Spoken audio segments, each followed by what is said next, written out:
chapitre 4, versets 8 à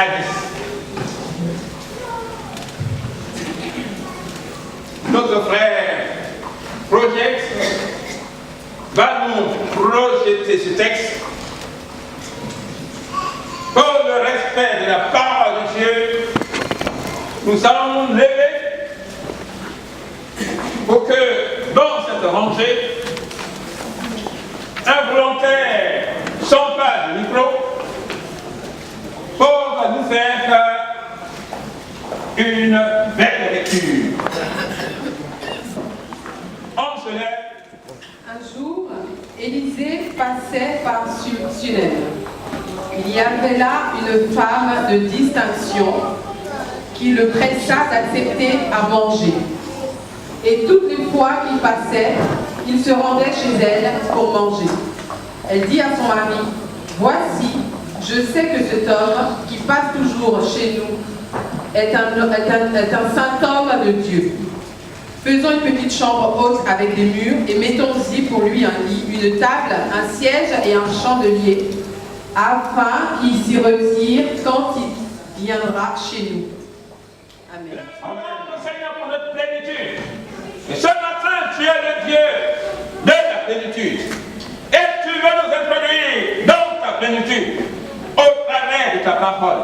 Nous voulons confesser sur nous le sang de l'agneau, le sang de la victoire, pour que notre entendement te soit disposé et disponible. Que tout esprit de perturbation soit vaincu ce matin au nom de Jésus-Christ. Rends, Seigneur, notre esprit attentif. Rends notre âme attentive. Rends notre cœur attentif. Seigneur, agis puissamment. Au nom de Jésus. Amen. Amen. Alléluia. Asseyons-nous ce matin. Nous avons déjà parlé de ce prophète. Nous avons parlé de lui, qui s'appelle Élisée. Il s'appelle Élisée. Dieu a fait d'intenses miracles au travers de lui. Et il a posé une question à Dieu. Où est l'Éternel, le Dieu d'Élie? En face d'une circonstance difficile, il a posé cette question à Dieu. Où est l'Éternel, le Dieu d'Élie? Nous avons vu que face à une telle question, c'est une attente d'un miracle, une attente d'une opération spéciale de Dieu. Nous vous avions dit qu'il est important d'attendre dans sa vie une opération spéciale de Dieu. Mais avant cela, il faut poser à Dieu la question: où est l'Éternel, le Dieu d'Élie? Il faut que chacun de nous ait cette question fondamentale à poser devant Dieu, à Dieu. Et lorsqu'on pose une question à Dieu, Dieu, il est un Dieu qui répond. Dieu te répondra. Dieu n'est pas silencieux. Il est un Dieu qui répond. Il est un Dieu qui entend et qui exauce nos prières. Amen. Où est l'Éternel, le Dieu d'Élie? Demande des miracles. Nous avons dit que pour toute demande que nous adressons à Dieu, pour nous répondre, Dieu attend de nous une participation. Une participation à l'exaucement de notre prière. Et lorsqu'il est question, lorsqu'il s'agit d'opérer un miracle dans notre vie, alors Dieu aussi demande notre participation. Nous vous avions dit que pour toute chose, en toute chose, demande miracle, le Seigneur demande, dépose un élément déclencheur. Un élément déclencheur. C'est-à-dire ce qui peut le stimuler, ce qui peut l'exciter à exaucer la prière, ce qui peut le stimuler à produire le miracle. Alléluia. Il faut un élément déclencheur du miracle. Ce matin, nous allons lire un texte dans lequel le Seigneur nous parle d'un thème. Les 4 meubles pour le confort de ta vie. Les 4 meubles pour le confort de ta vie.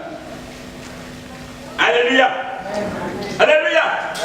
Nous sommes devant une tsunamite qui a eu le souci du confort de l'homme de Dieu. L'homme de Dieu passait devant elle. Elle avait ce souci permanent de l'inviter à manger. Et dans ce cycle, elle a eu la pensée. Il faut dire que l'homme de Dieu vaut mieux que cela. Que de lui donner du manger et du boire. Il le vaut mieux que cela. Alors, il a besoin d'un confort. Il a besoin d'un certain confort. Il faut que je concocte du confort pour l'homme de Dieu. Le confort à lui offrir consiste à lui faire une chambre haute. Dans cette chambre haute, mettre des meubles de qualité. Équiper cette chambre haute d'un lit, d'un siège, une chaise, d'une table et d'un chandelier. L'homme de Dieu a besoin de ce confort pour se reposer, pour que son âme soit joyeuse, pour que son esprit soit joyeux. Alléluia. Amen. Alléluia. Amen. Alléluia. Amen. Dieu a besoin, Dieu a souci du confort de ta vie. Dieu a un souci que notre vie soit confortable. Dieu a le souci que ta vie soit une vie de confort.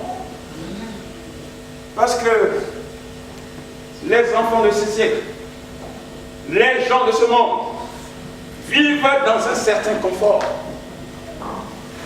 Sont une vie, entre guillemets, confortable. Le Seigneur, c'est lui qui les a créés. Mais nous, Dieu nous a créés. Et Dieu nous a recréés. Dieu nous a créés. Nous. Mais Dieu nous a recréés. Dieu nous a créés et Dieu nous a recréés en son Fils Jésus-Christ. Parce que nous l'avons reçu comme Sauveur, Seigneur, personnel, et que chacun de nous est né de nouveau en Jésus-Christ. Et puisque tu es né de nouveau en Jésus-Christ, le Seigneur dit, je suis un lieu de confort. Mais il faut que je travaille à une vie confortable pour toi ce matin. Alléluia. Amen. Alléluia. Amen. Alléluia. Ayons le souci de vivre le confort de Dieu pour faire la différence avec les gens de ce monde qui ne le connaissent pas.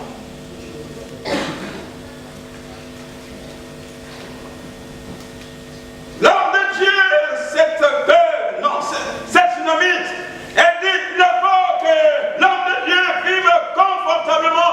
Alors, je mets à sa disposition une chambre haute bien équipée.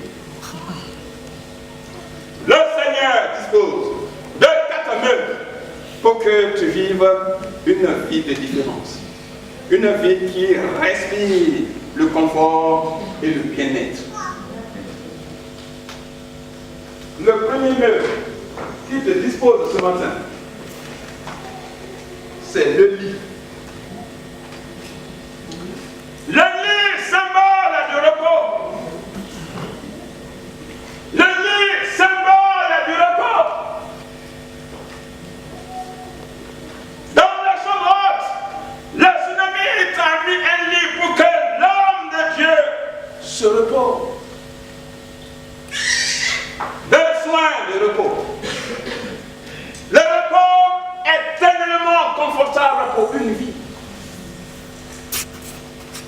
Le manque de repos donne de l'inconfort à une vie. Tu m'aimes la vie. Si tu manques de confort, ta vie va de dégradation en dégradation. La volonté de Dieu n'est pas que ta vie aille de dégradation à dégradation, mais que ta vie prenne de la hauteur. Dans sa chambre haute. Besoin de repos physique pour l'homme de Dieu. Le lit permet d'étendre son corps. Le corps étendu, ça permet le repos. Bien aimé, elle aurait pu mettre une latte pour que l'homme de Dieu se repose. Mais une latte n'est pas du confort. Elle aurait pu mettre un panier sur le sol. Mais mettre un panier sur le sol pour que quelqu'un se repose n'est pas du confort. Mettre un meuble de lit. Là-dessus, on met un matelas. Sous le matelas, on met des oreillers. Les oreillers, on les habille des têtes d'oreiller. Sur le lit, on met un drap. Et sur le drap, on met une couverture de lit. Un tel lit bien dressé et le corps étendu là-dessus, bien aimé, c'est du confort, c'est du repos. Besoin de repos physique pour notre corps, bien aimé. Notre corps travaille. Perd l'énergie. Dans ce monde de stress, de fatigue, boulot, métro, bureau, métro, dodo, c'est fatigant. Il faut que le corps se tourne pour se relaxer et récupérer l'énergie perdue. C'est pourquoi il est demandé aux uns et aux autres de planifier votre travail et d'avoir un moment de repos, un moment d'évasion, un moment de libération de son esprit. Le corps se sent mieux. C'est du repos pour le corps. C'est du confort pour le corps. Un manque de repos, c'est la fatigue. Et la fatigue tue le corps. Alléluia. Amen. Alléluia. Amen. Alléluia. Courir derrière les sous, l'activité, gagner plus. Mais tu perds moins dans ton corps. Et au final, tu ne jouis plus du produit de ce travail, parce que la fatigue, le manque de repos a tué le corps. Bien-aimés, reposez-vous. Alléluia. Reposez-vous. Alléluia. Reposez-vous. Le lit permet non seulement le corps de s'étendre, mais le lit donne un sommeil réparateur.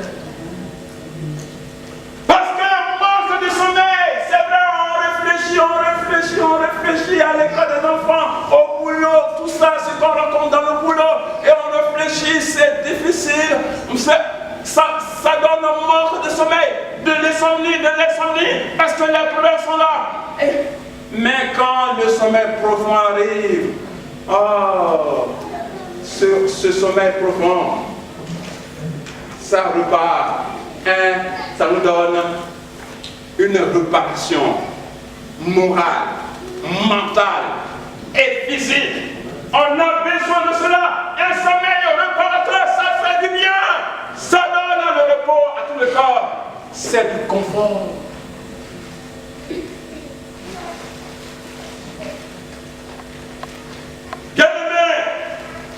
On ne dit pas qu'il faut dormir et faire du sommeil à son activité.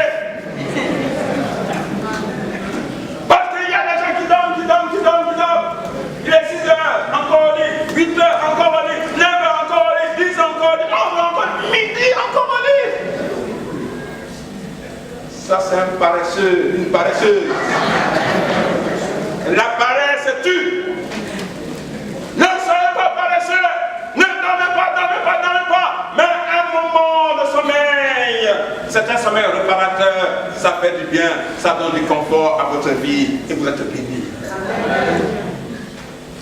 Alléluia. Besoin de repos spirituel. Le lit donne un repos spirituel, le lit symbole de repos. Mais besoin de repos spirituel.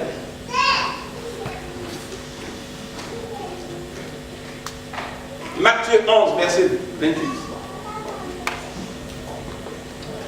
Venez à moi, vous tous qui êtes fatigués, chargés, et je vous donnerai du repos. Et je vous donnerai du repos. Venez à moi, vous qui êtes fatigués. Le repos.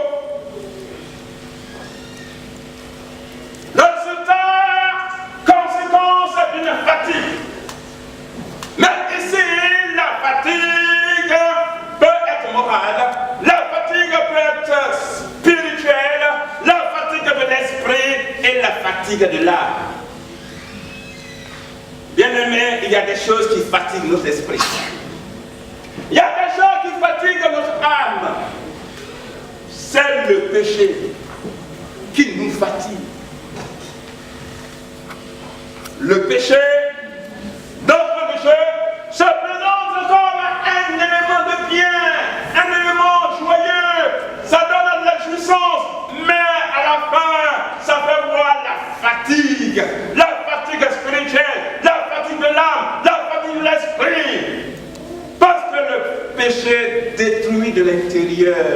Le péché aussi détruit de l'extérieur. Car le salaire du péché, c'est la mort. Le péché fait porter des fardeaux. Le fardeau du péché est lourd. Lourd sur la conscience. Lourd sur l'âme. Lourd sur l'esprit. Le péché est pesant dans une vie et détruit. C'est pourquoi ce matin, bien aimé, si tu doutes de ta relation avec Dieu, c'est que le péché est là, il est en train d'alourdir ta vie, il devient un fardeau sur ta vie. Ce fardeau a pour but de te détruire. Le Seigneur dit, venez à moi, vous qui êtes fatigués et chargés, vous qui portez des fardeaux. Tu as le fardeau de tes problèmes. Tu as le fardeau d'une vie brisée. Tu as le fardeau d'une carrière qui ne réussit pas. Tu as le fardeau d'un manque d'amour. Tu as le fardeau de souffrance. Tu as le fardeau des épreuves. Le Seigneur dit, venez à moi, vous qui êtes fatigués et chargés de fardeau. Moi, je suis celui qui décharge le fardeau et je donne du repos. Tu as une personne ce matin qui prend soin de ton fardeau. Tu as une personne ce matin qui a le souci de ton fardeau. Personne n'a, comme lui, ce souci de ton fardeau ce matin. Alors que tu luttes seul, le Seigneur te dit ce matin, personne ne pourra te l'ôter. Personne ne pourra te l'enlever. Ta femme ne pourra te l'enlever. Ton mari ne pourra te l'enlever. Tes enfants ne pourront te l'enlever. Ton meilleur ami ne pourra te l'enlever. Ce matin,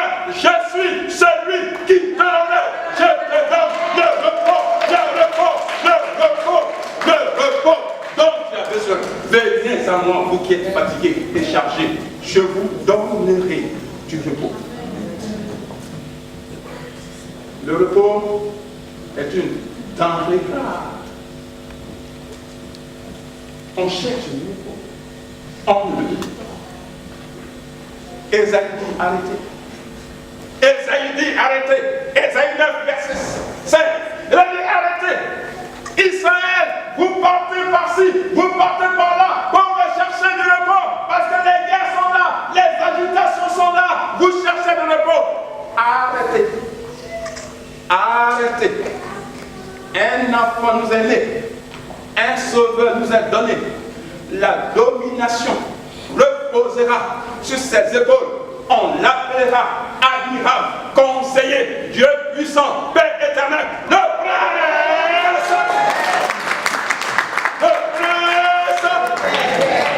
de la paix. Il est le prince de ton repos. Il est le prince de ton repos ce matin. Il est le prince de ton repos ce matin. Amen. Alléluia. David, le roi, le guerrier, l'Éternel est mon berger. Je ne manquerai de rien. Il me repose. Il me fait reposer dans de verts pâturages. Il me dirige vers des eaux paisibles et il restaure mon âme. Il me donne les fleurs de repos. Ce matin, l'Éternel, ton repos.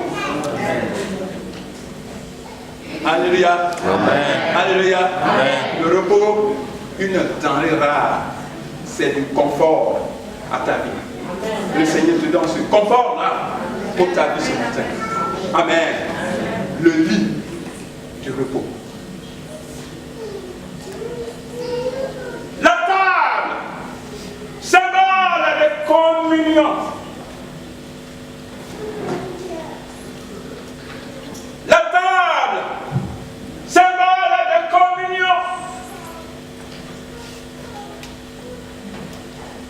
Dans la chambre, la Sunamite met une table parce que l'homme de Dieu a besoin de communier avec son Dieu.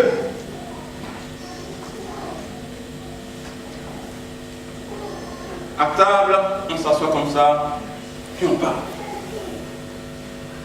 On s'assoit comme ça à table, puis on parle. La table est symbole de communion. Cette femme avait le souci de l'homme de Dieu. Il va communier avec son Dieu.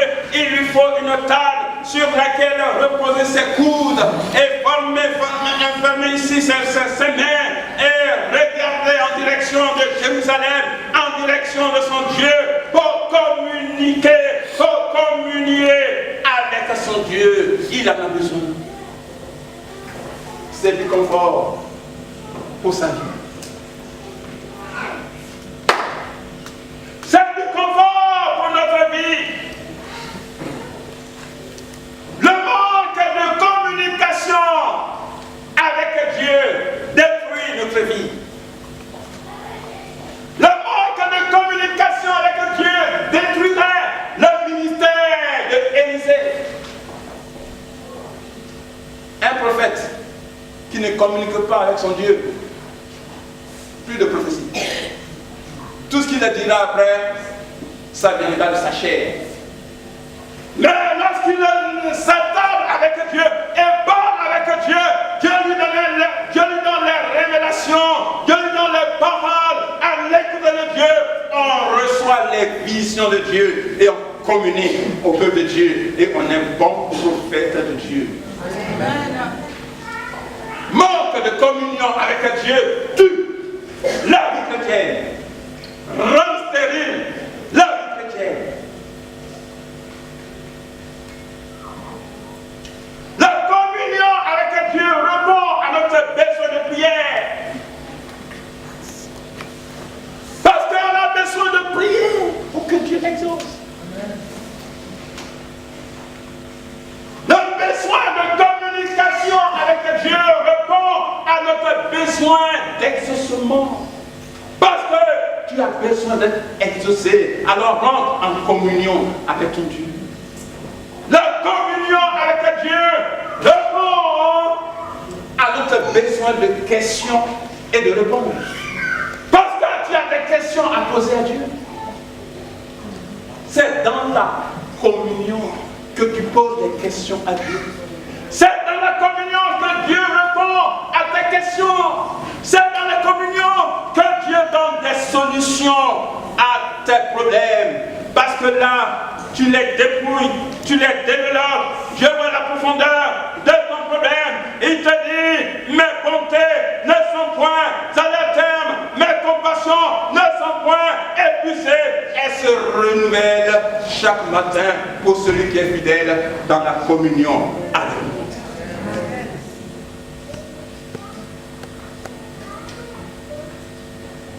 La part de communion avec Dieu, pas d'exaucement de prière. Pas de communion avec Dieu, pas de réponse à nos problèmes. Pas de communion avec Dieu, pas de réponse à nos questions. Et la vie chrétienne devient stérile. Ce matin, entrons dans la communion avec Dieu. La communion répond à notre besoin d'alliance avec Dieu.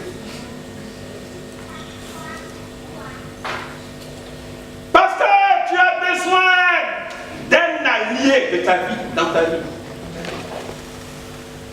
Et cela rend ta vie confortable. Voyez-vous, dans ce monde, on ne fait rien sans des alliés. Amen. On ne fait rien sans des alliés. On ne réussit pas sans des alliés. Si tu veux aller loin, il faut des hommes avec toi. On ne réussit jamais en solitaire. Si tu mènes une vie chrétienne solitaire, bien aimé, ce n'est pas une vie confortable. C'est une vie stérile. Mais avec des alliés, alors vous combattez ensemble, vous luttez ensemble, vous priez ensemble, vous venez ensemble dans la présence de Dieu. Dieu dit, mais où sont tes alliés? Mon frère, ma soeur, voilà-t-elle qui porte mes fardeaux, voici. Et le Seigneur exauce. Amen. La communion avec Dieu répond à notre besoin d'alliés, à notre besoin d'alliance. Et c'est à cette table qu'on cherche Dieu comme notre allié. L'alliance, c'est l'engagement de deux parties, l'une envers l'autre, pour un but précis.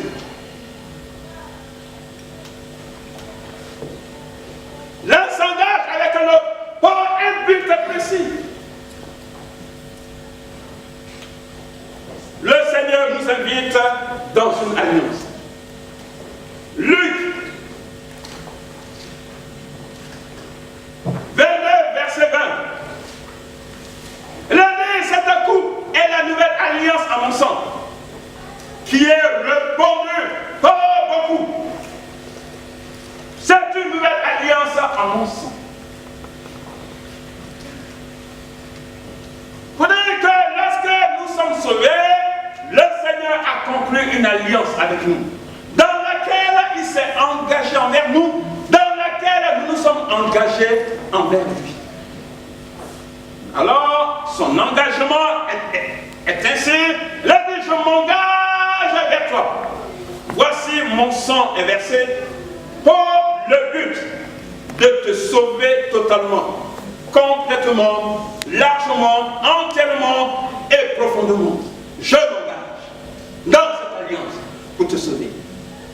Dans cette alliance, je m'engage pour pardonner tous tes péchés. Quels que soient les péchés, je les pardonne. Dans cette alliance, je m'engage à t'aimer d'une manière éternelle. Dans cette alliance, je m'engage à te justifier. Quiconque portera vers toi des accusations, des condamnations, je lui dirai, j'ai pris sur moi toutes ces culpabilités, toutes ces fautes, j'ai pris sur lui, je m'engage envers toi pour te justifier en toutes choses. Dans cette alliance, je fortifier. Quand tu vas chuter, quand tu vas tomber, c'est moi qui vais te relever, c'est moi qui vais t'encourager pour que tu atteignes le but de la vie éternelle. Amen. Je m'engage envers toi pour dire que quel que soit ce qui t'arrive, les épreuves, les tempêtes, tout cela ne provoquera rien contre toi et que c'est moi qui serai ton protecteur. Je m'engage envers toi pour être ton rédempteur puissant, ton protecteur puissant. Quoi qu'il arrive, les flèches voleront de nuit, de jour contre toi. Alors je les prendrai pour les casser en deux parce que je me suis engagé envers toi. Dans cette alliance, je m'engage envers toi pour ta glorification. Je te glorifierai. Tu seras dans ma gloire éternelle. Je partagerai avec toi ma gloire. Amen. Alléluia. Amen. Alléluia. Mais aussi dans cette alliance, toi aussi, tu t'engages vers nous. Dans cette alliance, toi aussi, tu t'engages envers nous. Vous dites, Seigneur, voici ma partie d'engagement envers toi. Je m'engage pour le salut. Ma foi sera permanente en toi. Ma détermination sera permanente en toi. Ma confiance sera totale en toi, profonde en toi. Je m'engage. Quand les doutes viendront, alors Seigneur, je dirai aux doutes, au nom de Jésus-Christ, j'ai cru en un Dieu puissant. Alléluia. Dans cette alliance, je m'engage envers toi pour ne jamais te déshonorer. Je m'engage envers toi pour une vie de sainteté. Je m'engage envers toi pour une vie de chasteté. Je m'engage envers toi pour une vie de pureté. Seigneur, aide-moi dans cette vie de lutte, de souillure, tout ça. Oh Seigneur, je me suis engagé pour une vie de sainteté. Amen. Bien-aimé, engage ta vie devant le Seigneur Jésus-Christ pour une vie de sainteté, pour une vie de chasteté. Si tu es chrétien, tu ne dois plus vivre n'importe comment. Si tu es chrétien et que ta vie est en concubinage, mets ta vie en règle avec Dieu par un mariage légal. Amen. Si tu es chrétien, tu ne dois plus avoir une maîtresse, un deuxième bureau, alors que ta femme légale est là. Sois fidèle au Seigneur. C'est ton engagement envers Dieu. Amen.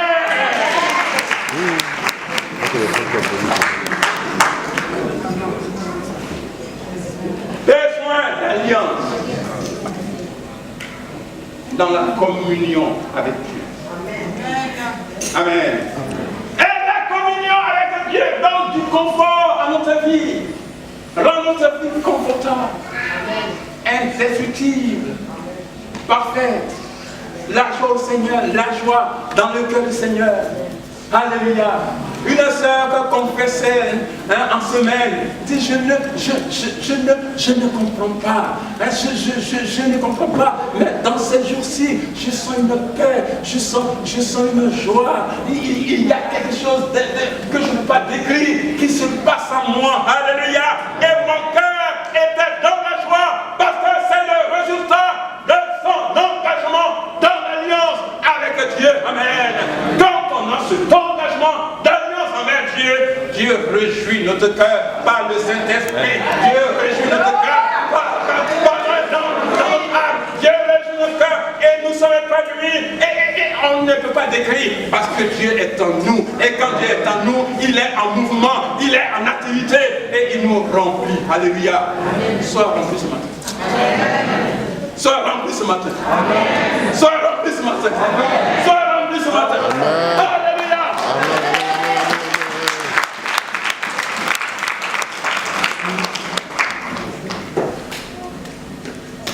La chaise. La chaise. Symbole de stabilité. Symbole de stabilité et d'équilibre. Dans la chambre haute, la Sunamite a mis une chaise pour que l'homme de Dieu s'asseye. Qui s'asseye? L'homme, elle n'a pas mis dans la chambre haute un tabouret. Ça, ce n'est pas du confort. Un tabouret n'est pas du confort. Si tu vas quelque part, on te donne un tabouret, mon gars, il faut réfléchir 2, 3 fois sur ta vie. On t'a donné un tabouret. On ne donne pas du tabouret quand on considère quelqu'un. Alléluia. Quand on parle des récompenses dans le ciel, il y a certains qui disent pourvu que, arrivé là-bas, Dieu me donne un tabouret. Le problème est qu'il n'y a pas de tabouret dans la présence du Seigneur. Alléluia. Si tu aspires à un tabouret dans la présence du Seigneur, c'est que bien-aimé, tu n'es pas chrétien. C'est que bien-aimé, tu n'es pas chrétien. Parce qu'il n'y a pas de tabouret au ciel pour les chrétiens. Pour les chrétiens nés de nouveau, il n'y a pas de tabouret là-bas pour eux. Ce qui attend les chrétiens dans le ciel, ce sont les sièges en or massif. Des sièges en or massif, parce que ce sont les fils du roi. Ce sont les fils du roi des rois. Alors quand ils vont venir devant la gloire de Dieu, ils ont un siège en or massif. Même Hollande n'a pas ça. Sarkozy n'a jamais vu ça. La reine d'Angleterre n'a pas ça. Mais quand tu vas apparaître devant Dieu, on fait avancer un siège. Tu dis, mais je me trouve où? Le Seigneur te dit, tu es devant moi. Amen. Alléluia. Alléluia. Alléluia. Et là, la tsunami t'a dit, l'homme de Dieu ne doit pas s'asseoir sur un tabouret. N'offrez pas de tabouret aux hommes de Dieu. Alléluia. N'offrez pas de tabouret aux hommes de Dieu. Une chaise pour s'asseoir. Bien-aimé, la position assise, c'est une position confortable. Quand quelqu'un est en déséquilibre, il a le vertige, il est en train de tomber, on dit attrapez-le, attrapez-le. Faites-le asseoir. Pour qu'il reprenne cet esprit. Assois-toi. La position assise d'un enfant de Dieu est confortable. Donne à la vie d'un enfant de Dieu du confort. Marie avait compris cela. Marie avait compris cela. Luc 10, verset 38 à 42. Assise devant Dieu, devant le Seigneur Jésus-Christ, pour écouter la parole de Dieu. La position assise de Marie, elle est assise au pied du Seigneur. Et là, elle boit, elle avale, elle prend, elle écoute la parole du Seigneur. Tandis que Marthe, dans la cuisine, elle est debout. Et elle cuisine les oignons, les radis, les salades, les concombres, les pommes de terre sautées, tout ce qui est naturel, tout ce qui est charnel, dans la poêle. C'est doux. Tous ces sens se sont ébranlés. Mais Marie, là, elle laisse de côté le monde des sens et son regard, son cœur, son esprit, son âme fixée sur le Seigneur Jésus pour prendre de lui la bonne parole, la substance de son être, la substance de sa vie.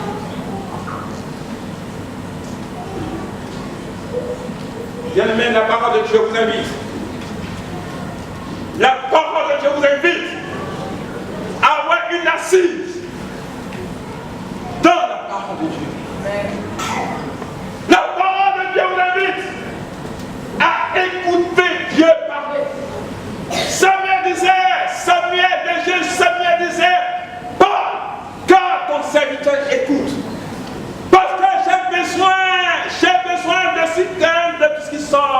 de toi.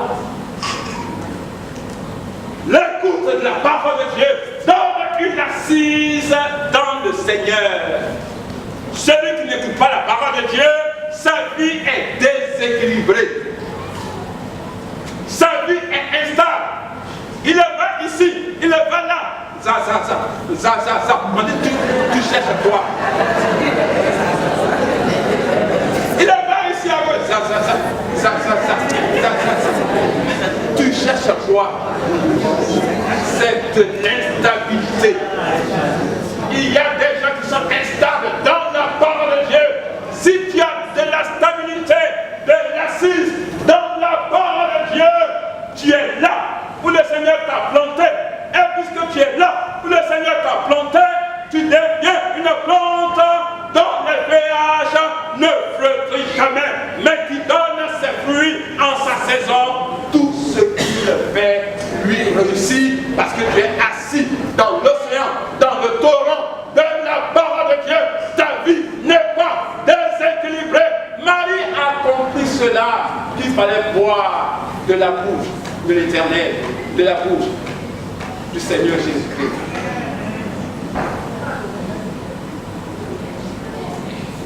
Amen. Amen. Le siège, la position assise.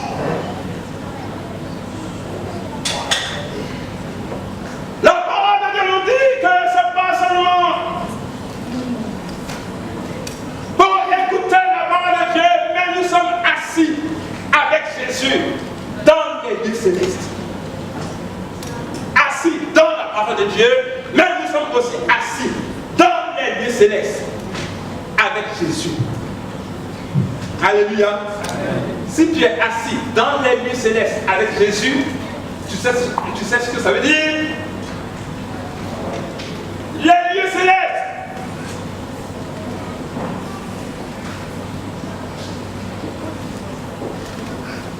Les lieux célestes, prenez Éphésiens 2, verset 5 à 6. C'est bon, il faut le prendre lever.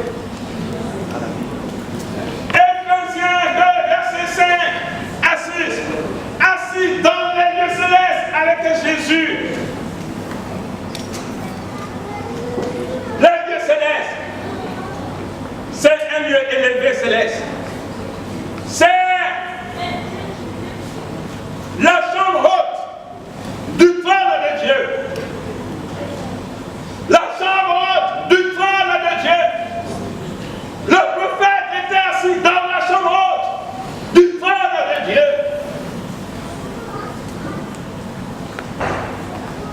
C'est le trône de Dieu. Le trône de Dieu qui est au-dessus de toute principauté, de tout pouvoir, de toute autorité, de toute domination. Le trône de Dieu est dans la chambre haute de Dieu. Et si le prophète est dans la chambre haute de Dieu, il est sur le trône de Dieu avec Dieu au-dessus des dominations. C'est pourquoi, quand Élisée bouge, c'est la puissance de Dieu qui bouge. Quand Élisée bouge, c'est la domination de Dieu qui bouge. Quand Élisée bouge, c'est le règne de Dieu qui bouge. Quand Élisée bouge, c'est l'autorité de Dieu qui bouge. C'est pourquoi l'enfant a été ressuscité, parce que par la puissance de Dieu, il a réduit la mort à l'impuissance et il a mis en évidence la vie et l'immortalité. Alléluia. Bien-aimé, quand la puissance de Dieu est avec toi, tu as autorité sur la mort. Tu as autorité sur les choses de la mort. Tu as autorité sur la maladie. Amen. Si tu es dans la chambre haute avec Dieu, bien-aimé, tu es assis sur tout ce qui peut nuire ta vie. Tu es assis sur tout ce qui peut nuire à ta vie.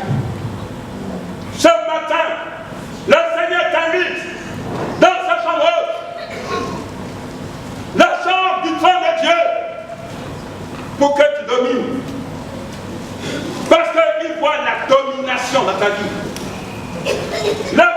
des luttes dans ta vie.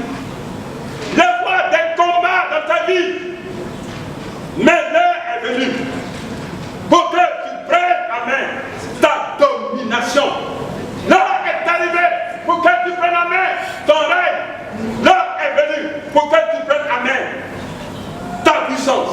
L'heure est venue pour que tu prennes en main ton pouvoir. L'heure est venue pour dire que je suis vainqueur par celui qui m'a justifié. Je suis vainqueur par celui qui m'a aimé. Je suis vainqueur par celui qui est mon rédempteur. Je suis vainqueur par celui qui a tout accompli. Parce que tu es assis dans la chambre haute avec lui. Amen. Amen. Amen. Je règne avec lui. Confesse ça ce matin. Je règne avec lui. Confesse ça ce matin. Je règne avec lui. Confesse ça ce matin. Je règne avec lui. Confesse ça ce matin. Je règne avec lui. Confesse ça ce matin. Je règne avec lui. Sans conviction, non? Sans conviction. Sans conviction. Sans conviction. Sans conviction. Je règne avec lui. Alors quand on règne avec lui, c'est qu'on est assis avec lui dans la chambre haute. Alléluia.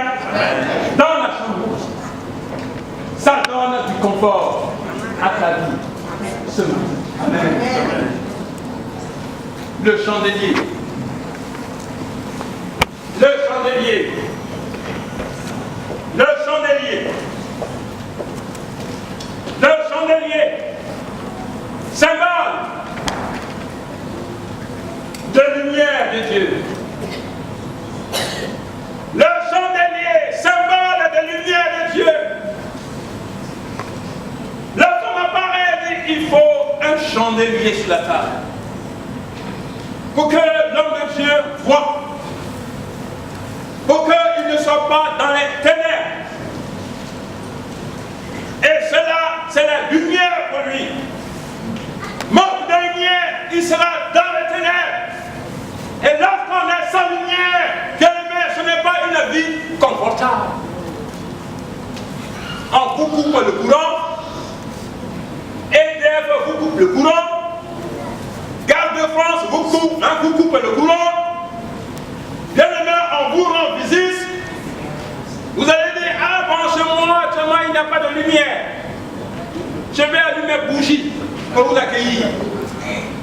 Bien-aimé, si tu dors avec bougie, tu n'as pas une vie confortable. Si tu allumes une lampe tempête pour t'éclairer, tu n'as pas une vie confortable. Mais lorsque tu touches le mur, et que la lumière, c'est le confort. Amen. Alléluia. Alléluia. On éteint cette lumière, on ne doit pas accueillir nos visiteurs. Parce qu'ils diront, là où le pasteur Jean-Paul Niabou prêche, c'est du noir. Le noir, les ténèbres, l'obscurité, je n'ai pas du confort. C'est de l'inconfort. Mais le Seigneur se soucie ce matin du confort de ta vie. Alléluia. Le Seigneur se soucie ce matin du confort de ta vie. Alléluia. On n'a pas convaincu. Puisque là, on m'envoie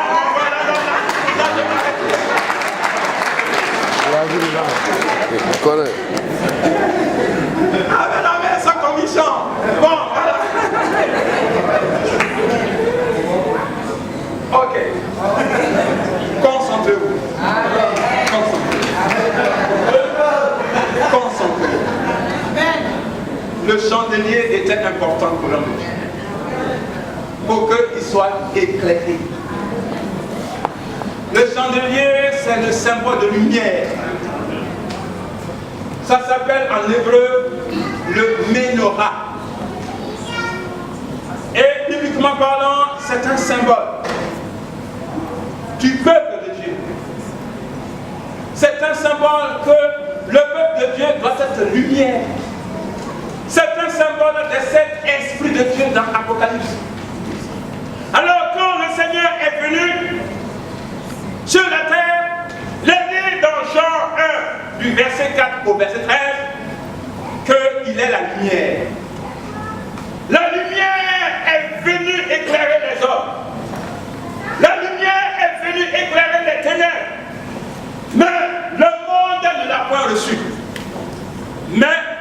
ceux qui l'ont reçu. À tous ceux qui l'ont reçu. Il est venu pour briller dans leur vie. À ceux qui ont cru en lui, il a donné le pouvoir de devenir enfants. Alléluia. Alléluia. Amen. Christ est ta lumière ce matin.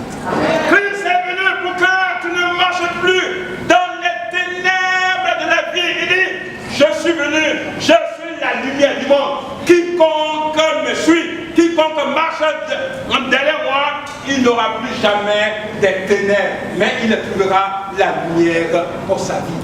Amen. Ce matin, sois dans la lumière.